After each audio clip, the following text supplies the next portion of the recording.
WCBI News at 10 starts now. Good evening and thank you for joining us. I'm Cash Matlock. Throughout the day, we've had closed roads and flash flood warnings all across the area, and it doesn't look like things will be slowing down anytime soon. For more on what we can expect tonight, we turn things over to Chief Meteorologist Keith Gibson for the first look at our forecast. Hey Cash, it is a wet evening here in the Columbus area. Live view in downtown Columbus. We have low clouds, we have rain out there. Let's check out the radar and see what's happening.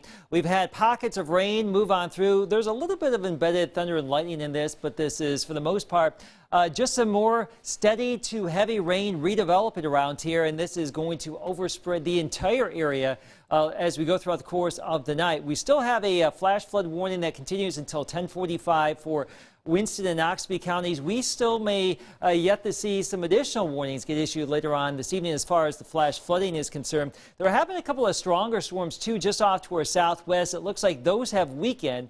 We really don't anticipate a lot of strong to severe storms in our area tonight, but we do anticipate more rain, maybe a couple of additional inches around our neck of the woods here. So let's talk about where we are headed for the rest of tonight. Temperature is currently about 60 degrees. We're going to cool down a few more down into the 50s, and our planner for tomorrow, your day Tuesday, plan on wet weather, a pretty good chance of rain initially.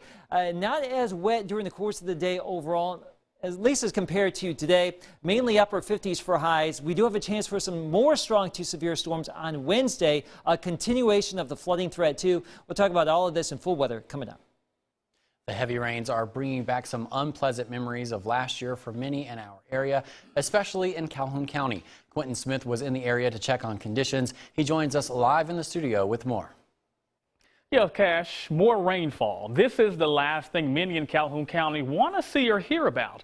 It was in February of 2019 when heavy rainfall turned many neighborhoods into lakes and rivers. Now, county leaders and residents are both hoping that won't be the case this year. Monday's rainfall turned the front yard of this home into a mini river. I've never seen it get this high in 29 years. Hunter Spencer lives at the home, but says he's more concerned with road closings than he is about the water in his front yard. He lives on County Road 481, which is one of a handful closed due to the flooding. I'm just concerned with the roads and people being able to travel on them, getting from home to work safe or back home, you know. Just, it holds up work, man. You can't make a living sitting at the house watching the rain fall. So far, the county has had minimal damage, but for some residents, the talk of heavy rain and flooding brings about a little deja vu. This is what it looked like in Calhoun County last year. Actually, we're about a week off from our 1-year anniversary of it, and it's not too often you get 200-year floods that close together, so we're hoping that we avoid another one. More rainfall is in the forecast, and Calhoun County EMA Director Randy Skinner admits having a repeat of last year is a big fear. You never get used to it. You've always got that feeling, that what if, and you try your best to prepare for it, but when you're dealing with floodwaters, you have no control over that. Floodwater is so powerful, it could be 6-8 inches rise in a matter of minutes. I mean, you never know. Skinner says the county learned from what it went through last year. Now they're being proactive by having sandbags filled, and they're keeping an eye on flood-prone areas.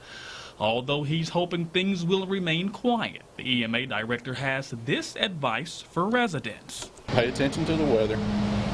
If you see the water rising, don't wait. Make a plan, for everybody. Make a plan. And if you see that there may be a threat to your property or yourself, get out then. Don't wait. Roughly 8 to 10 roads were closed today due to flooding. Most of them have been reopened, but county leaders urge residents to use caution. Skinner says first responders in the area are on standby while they remain under this flood watch. Cash. The possibility of more heavy rainfall this week is causing concern about the levels at the OKTIBBEHA County Lake. EMA Director Kristen Campanella says by tomorrow it's possible that the lake level will return to the same level of concern from January before pumps were installed. Campanella says levels could even possibly exceed from where it was in January. The area around the lake remains under a watch status. If a mandatory evacuation is issued, law enforcement will ride through the affected areas with lights and sirens to alert the residents. The Red Cross shelter is also being requested to reopen. County officials plan to continue to monitor the lake throughout the week and will update as conditions change. A former Lowndes County Auxiliary deputy will be headed to trial. A grand jury indicted Jeffrey Allen Banks on felony embezzlement charges. Banks is accused of taking money from his former employer and converting it to his own use. Investigators say Banks received $6,500 in payments from a customer, but the money was never deposited into the business account. In September of 2019, Banks was fired and charged with embezzlement. A trial date has not been set. And the investigation into a man's body found in a Lee County lake continues tonight. Sheriff Jim Johnson says the man was found in a lake in the Indian Hills subdivision this afternoon. No other identifying information is being released at this time. The body is being sent to Pearl for an autopsy and to help investigators confirm the person's identity. We continue to follow the developments in the embezzlement case involving federal grant money and the former head of the Department of Human Services. Courtney Ann Jackson has the latest from Jackson. State Auditor Shad White met with FBI agents Monday and shared what his office has found on the DHS embezzlement scheme. The FBI field office statement notes that they will evaluate all of that information for any violation of federal law. The other next step falls in the hands of lawmakers in a request from the auditor to require a full forensic audit of DHS. There shouldn't be pushback on it, and if there is pushback on it, then there's a problem. And we need to be transparent in what we're doing here. White says his office can't do an audit that size anytime soon and still handle their normal duties. So he's requesting that it be done by a private CPA firm, something that both Republicans and Democrats agree would be money well spent. As a Republican, it's important to me that the taxpayers' money be spent properly. And if $1 has been spent inappropriately, then we need to find out and hold those accountable. Other members say the oversight has needed strengthening for a long time. It needs to be there. We cannot just sit back here and just throw some good old boy system. That's what has happened in Mississippi in the past. We can't afford to go back to good old boy. Senator Bryce Wiggins says he's seen the result of requiring more accountability, introducing legislation after issues with the Department of Marine Resources broke in his district. In that, we required them to do an audit every year at their own expense. And since that time, they have reported the findings. It's all been good. And you know what? It has been a good check on the taxpayers' funds. The audit request is made to the legislature because it will require an appropriation to cover the cost of the audit. Courtney Ann Jackson, WCBI News. A high school band in our area is putting in extra hours to get their look in line with their sound. Allie Martin has more from Bruce High School, where the fundraising is hitting a high note. The Bruce High School band takes pride in its sound and its presentation. The Trojan Band has been using the same uniforms for more than a decade, and the wear and tear is taking a toll. And right now we have roughly 80, and of those 80, probably 50% of those need repaired, if not every game, every other game. Sometimes we'll have to use safety pins as zippers and use zip ties and stuff. 100 new uniforms are needed. A design has been approved, and now it's all about getting the word out and raising money. We're really just trying to kind of educate people on how great these students are and how much they deserve these uniforms. The cost of all the uniforms for the Bruce High School band is about $50,000, and the goal is to get the deposit, about half of that, sent in by the end of this month. We have done several different things to raise money, one being that our concert band does performances for the public, and we charge people to come eat and listen to us perform. And also we have multiple different ones like donut sales and stuff like that that we do to help raise money. As an upcoming senior, I want to be able to be a part of a band with a new fresh look and go farther than we have the past 2 years. More fundraisers are planned with the goal of having new uniforms for Bruce High School band members in time for the new school year and start of football season in August. In Bruce, Allie Martin, WCBI News. A spaghetti supper fundraiser takes place Tuesday evening at First Baptist Church in Bruce. It all starts at 7 p.m. And Keith, the question on everybody's mind is, when will the rain end? Thursday morning for a brief spell. Okay. Before it comes back. It just doesn't go away here. And look at this. As of 6 o'clock earlier this evening, near Louisville, over 4 inches of rain. Cody sends us that. And obviously that has been causing some issues near Louisville and around Winston County. That's what I'm trying to say. All of that flooding here in some of these streams, the creeks and rivers coming up over their banks. Mathiston getting in on the action. Stay connected with us here at WCBI, WCBI.com. Also, social media and our news app. You can submit reports and pictures to us. We'll have that full forecast breakdown. Alert AccuWeather forecast with Chief Meteorologist Keith Gibson.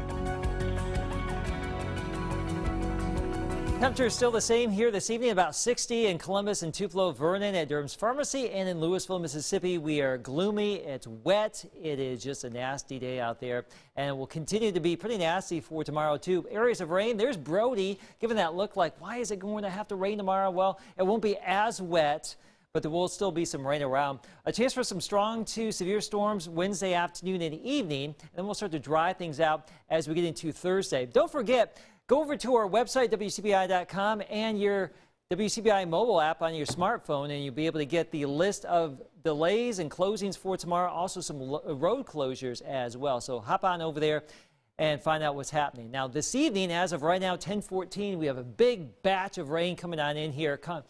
Filling back in from the southwest, a little bit of thunder and lightning in this. Some of you were asking about that tornado warning we had down near Jackson. The actual storm that has now weakened is moving through Atala County. We're watching it. None of this is showing any signs of anything too crazy at this point, but more rain than anything else as we go throughout the rest of tonight. Anywhere from 1 to 6 inches of rain. These estimates are just that, purely estimates. Some of you may have had a lot more than that, and obviously we have some flooding across our region.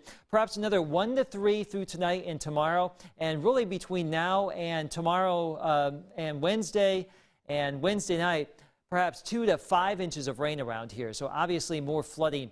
This is the Tombigbee River at Amory. We are above flood stage now. We're likely going to stay above flood stage through the rest of the work week.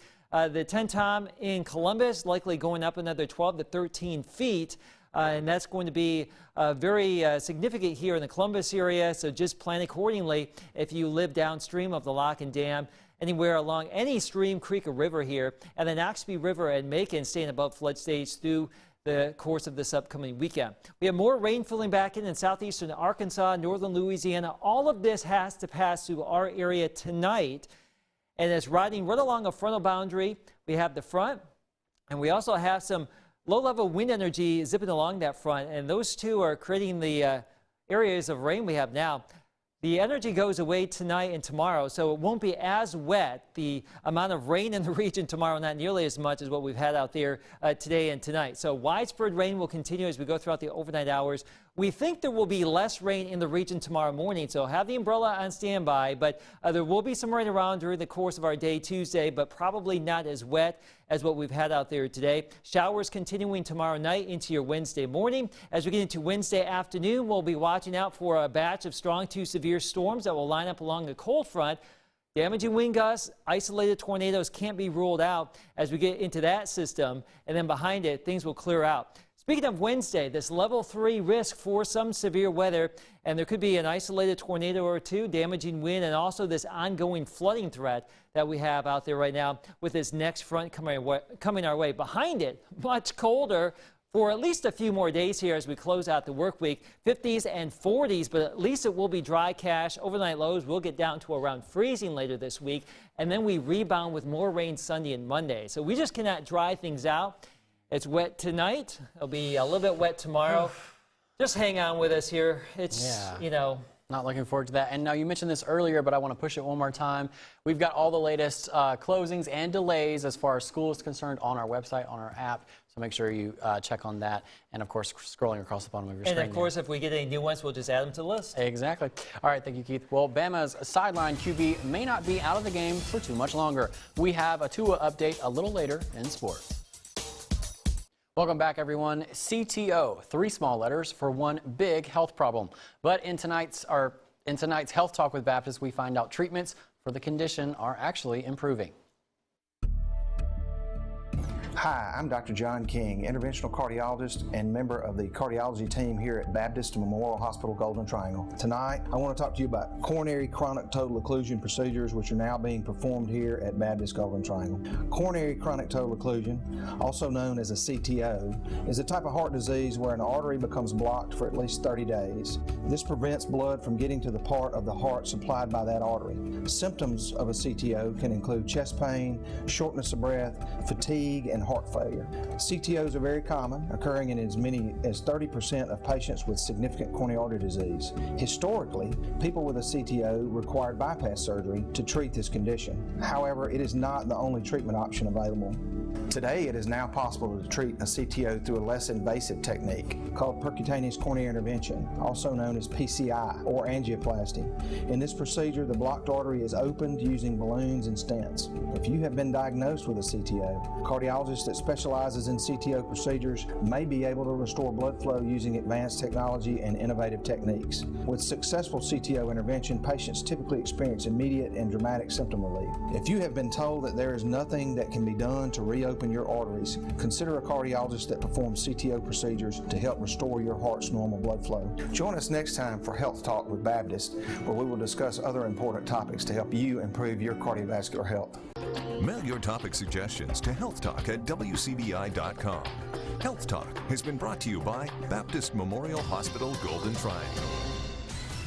Ole Miss guard Breann Tyree with a stellar performance last week. Courtney has more on the SEC Player of the Week after the break.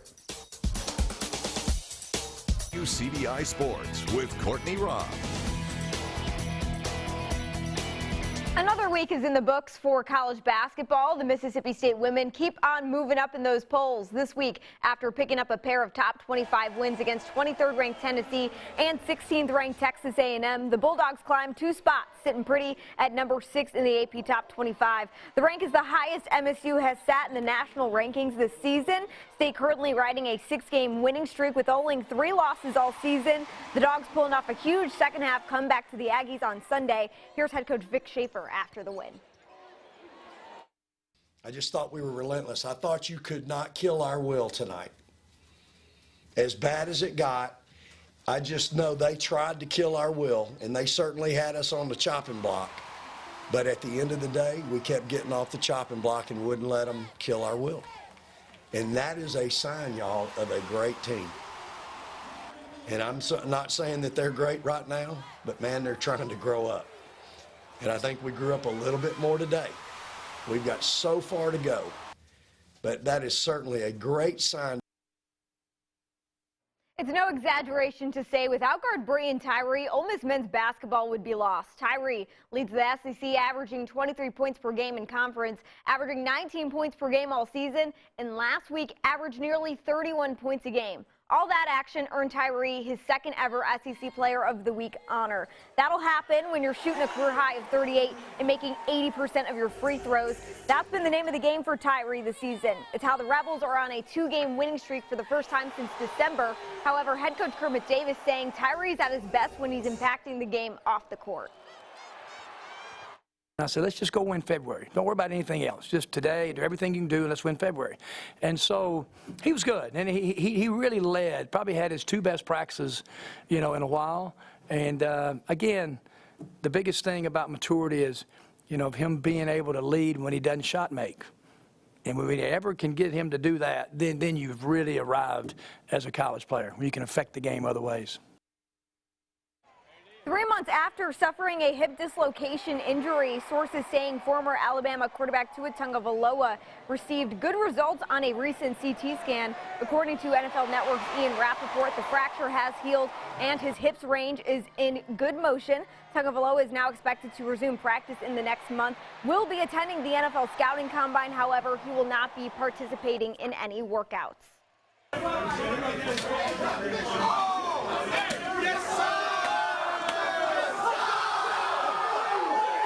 That's the energy that I think we all need on this very gloomy Monday and to start off a new week. No, your eyes do not deceive you. That is, in fact, former Mississippi State quarterback Nick Fitzgerald shotgunning a hard seltzer after his XFL team, the St. Louis Battlehawks, took down the Dallas Renegades 15-9. Fitzgerald didn't see a ton of action. He saw one snap, had a 3-yard rush, picked up a first down. The celebration, though, is what got everybody talking and going nuts online. Right now on Twitter, this video alone has 3 million views, 2,100 retweets, and 11,000 favorites. Kids, I'm going to let you know, don't try this at home. This is only exclusive for those members of the XFL. It stands for extreme. What we like to say. That's it for sports. We'll have more for you when we come back. Stay with us. Coming down pretty good in Starkville this evening. That's a live view from the MDOT camera there, looking back to the southwest. And look at all that rain coming on into the region. A little bit of thunder and lightning out there, more rain than anything else, and that's going to be the case, it looks like, for a good chunk of tonight. The rain will taper off a little bit tomorrow, but still rain around. A chance for some strong to severe storms Wednesday afternoon and evening. Rain exits Thursday morning. We'll have a bit of a dry spell before more rain by Sunday and Monday. Isn't this like a record level of rain for this year or something like that? We are well above average for this time of year, and it will only get worse. Yeah, it doesn't look like it's going to slow down anytime soon. I'm looking forward to that dry patch. Wouldn't that be nice? Thank you guys for watching us tonight. We'll see you back here tomorrow.